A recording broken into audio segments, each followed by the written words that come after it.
Hola, ¿qué tal mis amados hermanos de Esperanza Viva?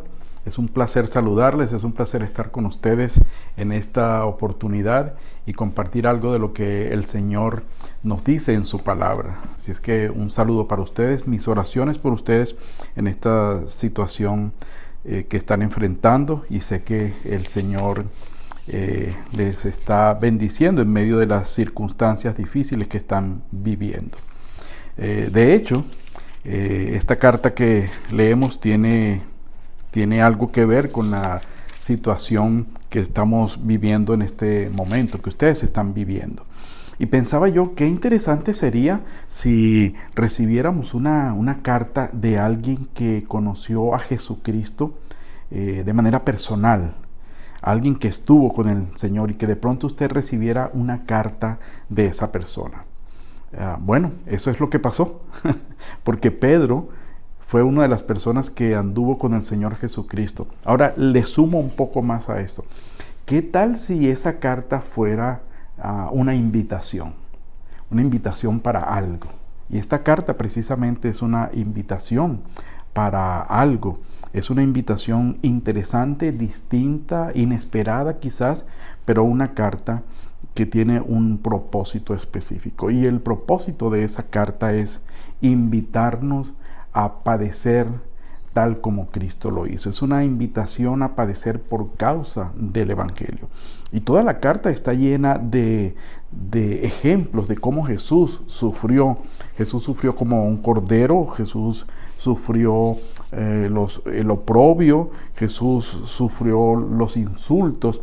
Y es interesante que, por ejemplo, en el capítulo 1, versículos 19 al 20, dice que Jesús se ofreció como cordero. Juan el Bautista dijo: aquí el Cordero de Dios que quita el pecado del mundo. Y eso no es más que la certeza del ministerio de Jesús, que vino a morir por nosotros. En el capítulo 2, versículo 7, dice que Él sufrió el desprecio de su propio pueblo. Eso en consonancia con lo que Juan decía en el capítulo 1, versículo 11, que los suyos no le recibieron. Jesús fue visto como un tropiezo para los religiosos de su tiempo. La piedra principal, la piedra angular, llegó a convertirse en tropiezo para los religiosos de ese tiempo. Frente a los insultos, Jesús acudía a Dios y no contra los acusadores. Es lo que dice el capítulo 2, versículo 23. Eso nos hace pensar en su sumisión a la voluntad de Dios. Así es que tenemos un montón de ejemplos de parte de Jesús como modelo para hacer lo que nosotros debemos hacer. De hecho, que Él es nuestro ejemplo, y eso lo convierte en nuestro modelo. Así es que debemos actuar diligentemente, evidenciando el fruto del Espíritu Santo, como dice el capítulo 1, versículo 13. Debemos ser distintos a los demás en función a lo que éramos antes, capítulo 1, versículo 14. Debemos ser santos, capítulo 1, versículo 15. Debemos ser reverentes, capítulo 1, versículo 17. Debemos amarnos los unos a los otros, capítulo 1, versículo 22. Y eso porque somos hermanos. Y así pues encontramos una cantidad de ejemplos y de modelos que deberíamos nosotros llevar adelante. Y Pedro cierra esa sección que termina en el 3:22, y en la porción que nos ocupa en esta oportunidad, él se dispone a recoger esas ideas, especialmente lo que dijo en el capítulo 3, versículo 18. Dice en esta versión: porque Cristo también padeció una vez para siempre por los pecados, el justo por los injustos, para llevarnos a Dios, siendo la verdad muerto en la carne, pero vivificado en el Espíritu. Así que en el capítulo 4 él va a retomar esa idea y va a darle, digamos, como una especie de conclusión general a lo que ha venido tratando. Así es que les invito a que leamos por el momento capítulo 4, versículos 1 hasta el 11, y me van a permitir leer en esta versión. Comienza el versículo 1 diciendo: puesto que Cristo ha padecido en la carne, ármense también ustedes con la misma actitud. Porque el que ha padecido en la carne ha roto con el pecado para vivir el tiempo que le queda en la carne, no en las pasiones de los hombres, sino en la voluntad de Dios. Entonces esto, como dije, es una invitación a sufrir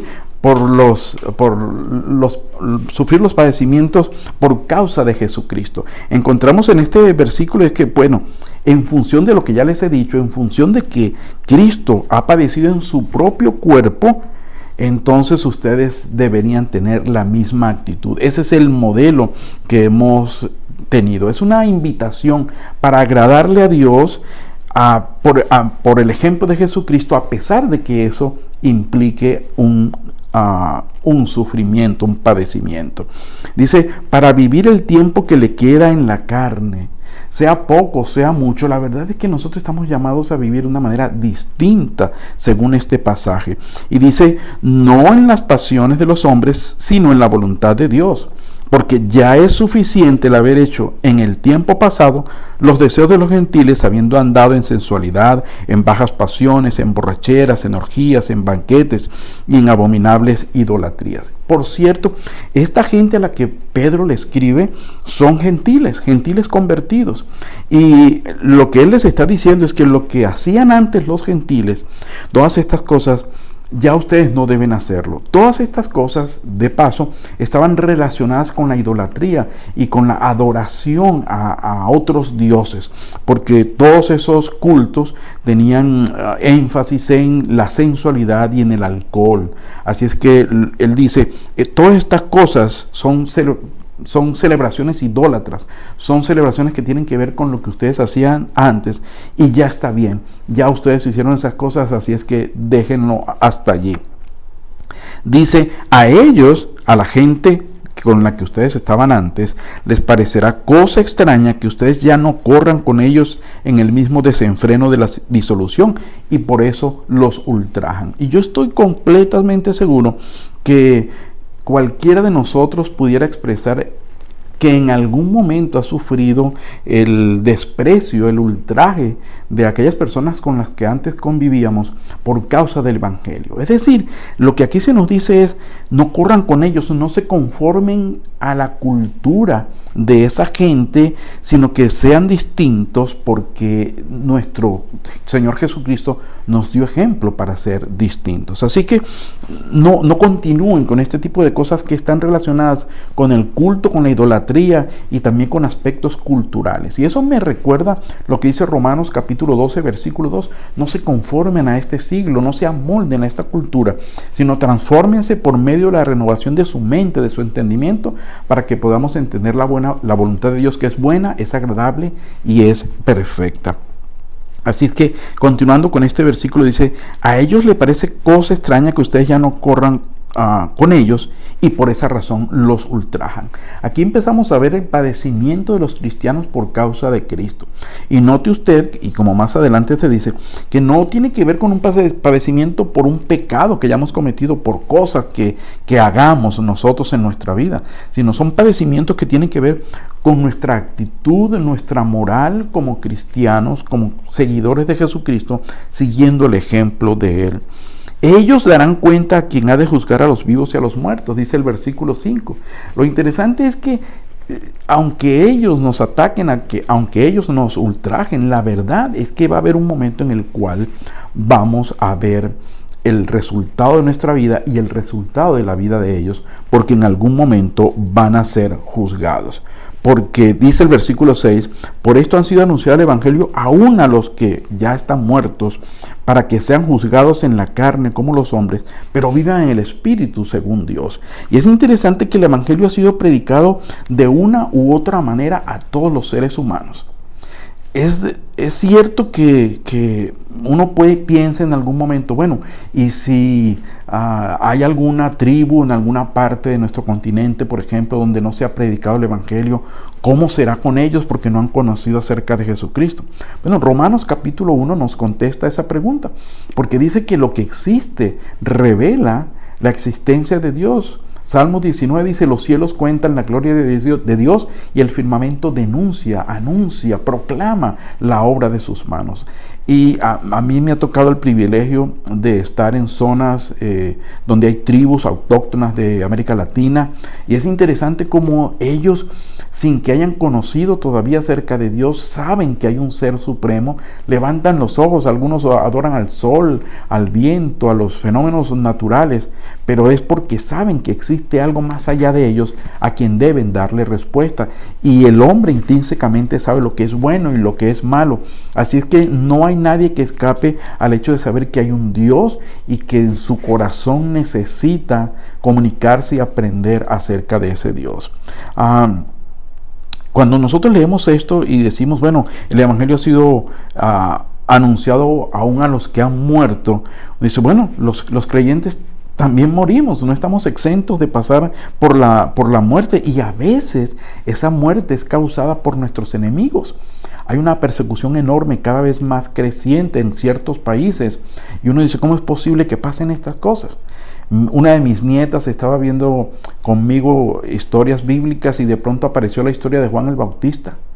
Y ella ya había escuchado, ya sabía de esto, y dijo, no, abuelo, van a matar a Juan, pero no, el Señor lo va a salvar.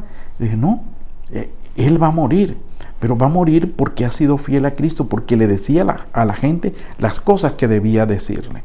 Si no murió porque era una mala persona, sino por obedecer a Cristo. Pero como dije antes, según el versículo 5, vamos a dar cuenta, tanto los buenos como los malos van a dar cuenta de sus actos, de lo que han hecho aquí. Y cuando uno piensa en la gente que ha atacado a los cristianos, debemos orar para que Dios tenga misericordia y esa gente, igual que el resto de la humanidad, escuche acerca de Jesucristo. Para que sean juzgados en la carne como los hombres, pero vivan en espíritu según Dios. Sigue el versículo 7. El fin de todas las cosas se ha acercado.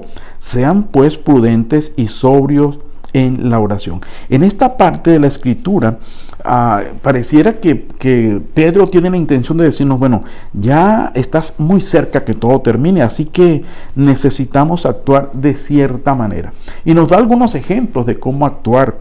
Dice, por ejemplo, sean sobrios en la oración. Ninguno de los planes que podamos orquestar nosotros, aunque sean planes para el Señor, va a tener éxito si no hay delante de eso una vida de oración, un propósito de oración para alcanzar esas cosas. Así es que él dice, el fin está tan cerca, tenemos que vivir padeciendo, es parte de la vida cristiana. Y es interesante, un paréntesis aquí, es interesante que hoy en día hay tanta gente diciendo, bueno, crea en Cristo y usted no va a tener problemas financieros, no va a tener problemas económicos, no se va a enfermar nunca. Pero no es cierto, no es lo que dice la Escritura. La Escritura dice que el padecimiento es parte de nuestra vida. Y uno de los grandes problemas de la iglesia, de este lado del mundo, es que hemos olvidado eso que tiene que ver con los padecimientos y creemos que simplemente todo va bien y que nunca vamos a pasar por una circunstancia difícil porque el Señor nos protege. Bueno, no es lo que dice la Escritura. Inclusive el Salmo 23 dice, aunque ande en valle de sombra y de muerte, no temeré mal alguno porque tú estarás conmigo. Tu vara y tu callado me infundirán aliento. En medio de las circunstancias difíciles, ahí está Dios. Esa es la diferencia entre los cristianos y los no cristianos, que vamos acompañados por Dios en medio de las circunstancias difíciles. Pero hay algo más, y es que las circunstancias difíciles tienen el propósito de hacernos crecer. Es interesante que el Padre Nuestro dice muchas cosas, pero un par de cosas a las que quiero referirme. Dice, no nos dejes caer en tentación. No es que la tentación no va a venir, es que le pedimos a Dios que no caigamos cuando la tentación venga, porque ser tentado no es pecado, pecado es ceder a la tentación. Y la segunda cosa que dice es que líbranos del mal. Y aunque las circunstancias difíciles, los padecimientos parecieran ser parte del mal, Dios nos está librando del mal porque el propósito de esas circunstancias es hacernos crecer, prepararnos para el encuentro con el Señor Jesucristo y para poder vivir con Él. La prueba de nuestra fe produce paciencia. Cuando somos probados hay un propósito de Dios. Cuando somos probados hay un propósito detrás de lo que estamos viviendo para que nosotros crezcamos y para que el Señor sea glorificado. Así que el fin de todas las cosas se acerca, retomando nuestro tema. Sean sobrios y prudentes en la oración. Sobre todo, dice, tengan entre ustedes un ferviente amor, porque el amor cubre multitud de pecados. ¿Quieres mostrar una manera de vivir para Cristo, especialmente en estos tiempos finales? Bueno, actúa con un ferviente amor, especialmente para los miembros de la familia de la fe. Dice en el Evangelio de Juan capítulo 3, en esto conocerán todos que ustedes son mis discípulos, si tienen amor los unos por los otros. El distintivo nuestro no es ninguna cosa exterior, no son los edificios, no son las estrategias, no es cargar una Biblia debajo del brazo. Nuestro distintivo es que nos amamos los unos a los otros, que los hermanos de la fe nos amamos. Inclusive dice aquí, porque el amor cubre multitud de pecados. Cuando yo leo esto, pienso en aquellas personas que dicen, hermano, te voy a contar esto que supe de aquel, pero es para que ores. Y le cuenta tipo chisme con la intención de que ore.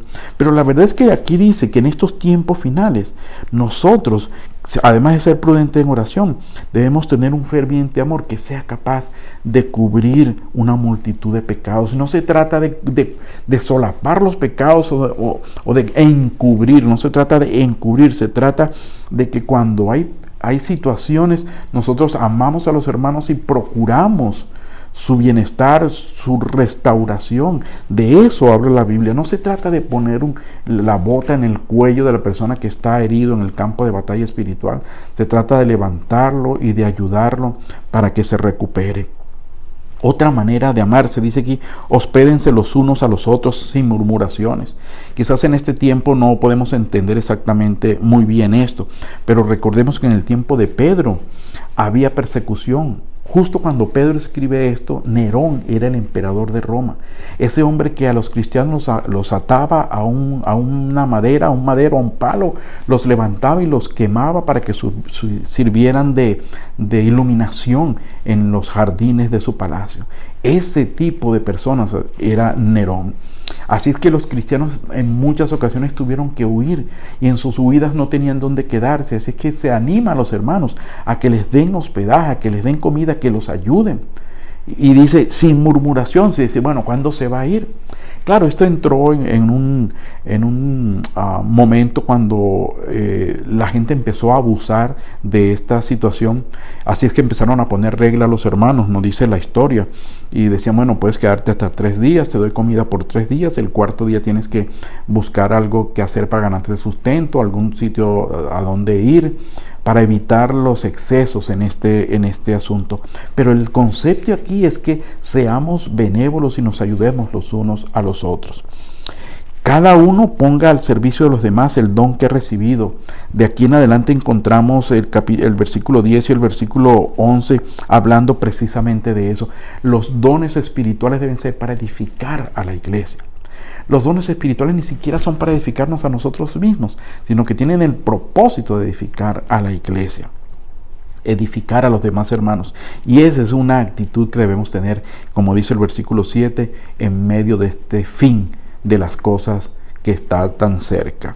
Y termina esta porción con una doxología. Dice, Dios sea glorificado por medio de Jesucristo, a quien pertenecen la gloria y el dominio por los siglos de los siglos. Amén. Después de escuchar esto, decir, sufran como Cristo padeció, vayan en contra de la corriente cultural que hay hoy en día, sírvanse los unos a los otros, termina con una doxología. A Dios sea la gloria, porque a Él pertenece el dominio y la gloria por los siglos de los siglos. Otra vez, padezcan por causa de Jesucristo, no se amolden a esta cultura. El fin de las cosas está cerca, así es que trátense con amor los unos a los otros para que el Señor sea glorificado. Y en la siguiente parte encontramos el tema otra vez del sufrimiento, que es un tema recurrente. La persecución no es algo extraño, el sufrimiento no es algo extraño, no es algo para sorprenderse. Dice, no se sorprendan, amados, por el fuego que arde entre ustedes para ponerlos a prueba, como si les aconteciera cosa extraña. Antes bien, versículo 13, gócense a medida que participan de las aflicciones de Cristo, para que también en la revelación de su gloria se gocen con regocijo. Así que, como dando ahora un cierre al asunto de la persecución que había dejado un poquito atrás en el versículo 4, el versículo 5, dice en este versículo 12 y 13, dice, gócense. Gócense en los padecimientos de Cristo. Denle gracias a Dios de que ustedes han sido llamados a tener el privilegio de sufrir como Cristo sufrió. Y lo que es más importante, para que a medida que participan en las aflicciones de Cristo, también puedan participar en la revelación de su gloria. Así que gócense con regocijo. ¿Estás pasando por una situación difícil? Dale gracias a Dios. ¿Estás pasando por una situación desesperada, de persecución? ¿Alguien en tu trabajo, en tu entorno, en la escuela? Gózate, porque eso es padecer las aflicciones de Cristo, y eso garantiza que también vas a ser partícipe en la gloria del Señor. Al fin de cuentas, esto es lo que vemos que le ocurrió a Jesucristo. Él padeció terriblemente, pero al final fue resucitado, fue exaltado en gloria, y la misma cosa va a suceder con nosotros. Versículo 14, cuando son injuriados en el nombre de Cristo, son bienaventurados, porque el glorioso Espíritu de Dios reposa sobre ustedes. Y vamos a leer esto juntamente con el 15. Ninguno de ustedes entonces padezca como homicida o ladrón o malhechor o por entrometerse en asuntos ajenos. Es interesante. Aquí Pedro está diciendo lo que dijo el Maestro en su presencia. Bienaventurados cuando los insultes y persigan por mi causa. Pedro recuerda perfectamente esas palabras. Entonces por eso él dice, cuando son injuriados en el nombre de Cristo, son bienaventurados. Fue lo que el Señor dijo, bienaventurados cuando los insulten y los persigan por mi causa. Por cierto que cuando aquí dice son injuriados, vituperados, dice la versión del 60, quiere decir ser rechazado por la sociedad, y eso por causa del nombre de Cristo. Es importante que el padecimiento, como dice el versículo 15, no sea por pecados que hemos cometido, por nuestra actitud vana, liviana, sino que sea por causa del Jesucristo. Y fíjese que aquí dice, ninguno de ustedes padezca por estas cosas. Y el 16 dice, pero si alguno padece como cristiano, no se avergüence, más bien glorifique a Dios en este nombre. Cuando se llamó por primera vez cristiano a los seguidores de Jesucristo, según nos narra el libro de los Hechos, fue a manera de burla. A manera de burla se nos llamó cristiano.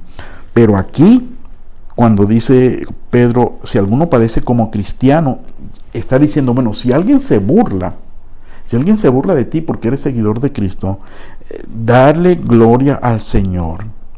Dale gloria al Señor, porque estás padeciendo por causa de aquel que padeció por ti, que murió por ti. Versículo 17, porque es tiempo de que el juicio comience por la casa de Dios. Y si primero comienza por nosotros, ¿cómo será el fin de aquellos que no obedecen al Evangelio de Dios? Lo que estamos viendo aquí es que ciertamente hay un juicio en nuestra carne, es decir, no es que estamos siendo juzgados porque hicimos algo malo, es que nuestra propia naturaleza pecaminosa, que es producto, consecuencia de la caída de la humanidad a través de Adán y Eva, nos lleva a sufrir ciertas cosas. No sufrimos porque cometimos algo malo. ¿Recuerdan ustedes que le preguntaron a Jesús quién pecó, este o sus padres? Y el Señor le dijo, ni este ni sus padres, este ha estado enfermo para que el nombre de Dios se glorifique. Así es que a veces padecemos para que el nombre de Dios se glorifique. A veces padecemos por consecuencia de la caída de Adán y Eva. A veces padecemos por algo que hemos hecho en la vida y tenemos consecuencias. Las personas que han ingerido alcohol toda su vida, de pronto les da cirrosis hepática. Eso sucede como una consecuencia de su estilo de vida.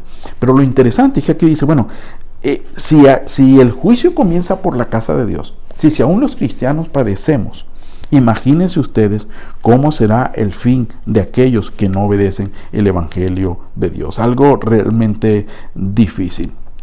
Versículo 18 dice, y si el justo con dificultad se salva, ¿en qué irá a parar el impío y el pecador? Y finalmente, como conclusión, él dice, por consiguiente, los que sufren según la voluntad de Dios, que encomienden su vida al fiel Creador, haciendo el bien. El sufrimiento de los cristianos por causa de su fe es algo conforme a la voluntad de Dios. Pero Él está en control. Eso no escapa, no es que si padecemos persecución, si a alguien le es arrancada la vida en esos países donde hay mayoría extremista, si alguien padece por eso, no es que a Dios se le escapó el asunto. Dios está en control de las situaciones. Él está cumpliendo su propósito, sin duda alguna, en nuestra vida y en la vida de esas personas. Por lo tanto, ¿qué nos queda? Confiar en Dios y hacer el bien a pesar de las consecuencias. Confiar en Dios y hacer el bien a pesar de las consecuencias. De esta manera le estamos confiriendo al Señor aún nuestro bien más preciado. ¿Cuál es el bien más preciado de un ser humano? Su vida. Y cuando decimos al Señor, aún mi vida te pertenece, no importa si yo debo morir, con ello le estamos glorificando su nombre.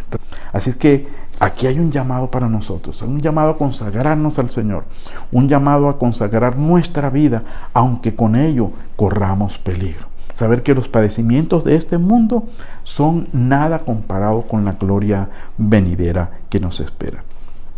¿Qué tal si nosotros esta semana pensamos de esa manera? Pensamos en los padecimientos, en los sufrimientos, en el dolor que podamos sufrir por causa de Cristo, por causa del Señor, y le damos a Él la gloria. En vez de quejarnos, en vez de pensar qué hay de malo con nosotros, qué está pasando en mi vida, pensemos, esto apunta al propósito de Dios para mi vida, porque a los que aman a Dios, todas las cosas les ayudan a bien. Que Dios les bendiga.